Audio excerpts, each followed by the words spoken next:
Assalamualaikum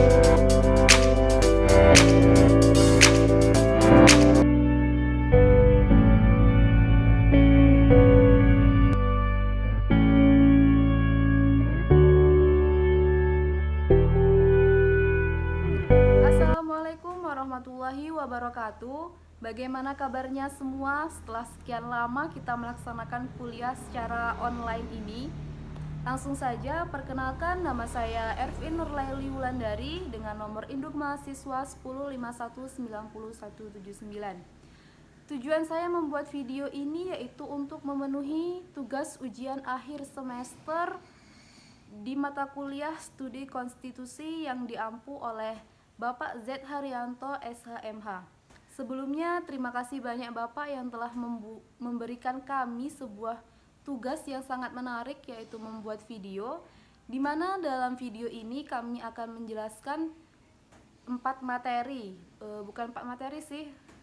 pertanyaan. Langsung saja, yang pertama yaitu jelaskan dan uraikan hakikat konstitusi menurut 3 orang ahli. Yang pertama yaitu menurut Herman Heller, ia menyatakan bahwa konstitusi memiliki arti yang luas daripada undang-undang dasar. Konstitusi tidak hanya bersifat yuridis tetapi sosiologis dan politis. Yang kedua yaitu menurut Lassalle, ia menyatakan bahwa konstitusi adalah hubungan antara kekuasaan yang terdapat di dalam masyarakat, seperti golongan yang mempunyai kedudukan nyata di dalam masyarakat, misalnya kepala angkatan perang, partai politik, dan sebagainya. Nah, yang ketiga yaitu menurut L.J. van Apeldoorn, ia menyatakan bahwa konstitusi memuat baik peraturan tertulis maupun peraturan tidak tertulis. Nah, yang kedua yaitu jelaskan tentang teori perubahan konstitusi menurut 2 orang ahli dan uraikan tata cara perubahan konstitusi di Indonesia. Menurut Thoib, terdapat 2 sistem perubahan konstitusi, yaitu yang pertama, apabila suatu undang-undang dasar atau konstitusi diubah, maka yang berlaku adalah undang-undang dasar atau konstitusi yang baru secara keseluruhan. Hal ini juga pernah dialami di Indonesia, yaitu perubahan konstitusi dari Undang-Undang Dasar 1945 menjadi Konstitusi RIS 27 Desember 1949 sampai dengan 17 Agustus 1950. Yang kedua yaitu apabila suatu konstitusi diubah, maka konstitusi asli yang tetap berlaku. Nah, menurut C.F. Strong, perubahan konstitusi itu ada 4 macam.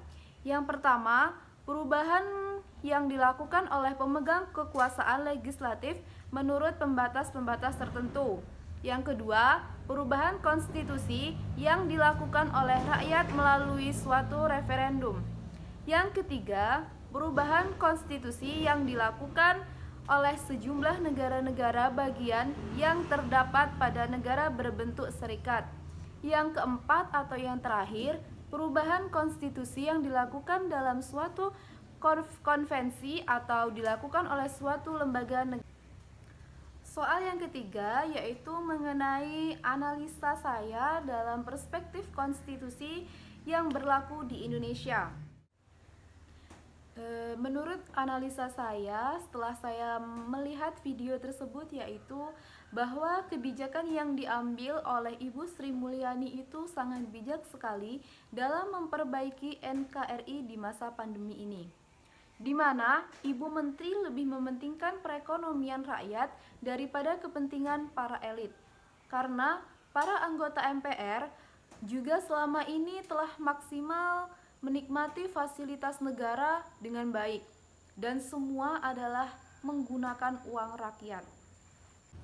Nah, soal yang keempat atau soal yang terakhir yaitu berikan satu contoh kasus pelanggaran konstitusi yang terjadi di Indonesia, serta berikan penjelasan atau analisa saudara atas kasus yang dimaksud. Contoh dari pelanggaran konstitusi yaitu mencoret-coret bendera merah putih. Nah, telah kita ketahui bahwa bendera merah putih merupakan simbol dari NKRI yang diberi warna merah putih.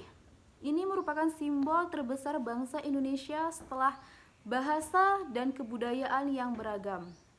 Sejarah dan nilai historis bendera merah putih ini mengiringi perjalanan kemerdekaan bangsa Indonesia.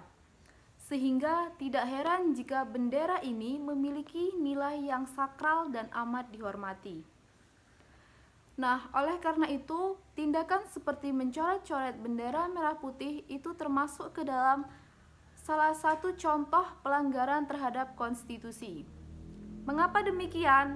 Seperti yang telah kita ketahui bahwa bendera dan lambang negara serta bahasa telah ditetapkan di dalam pasal 36 Undang-Undang Dasar 1945.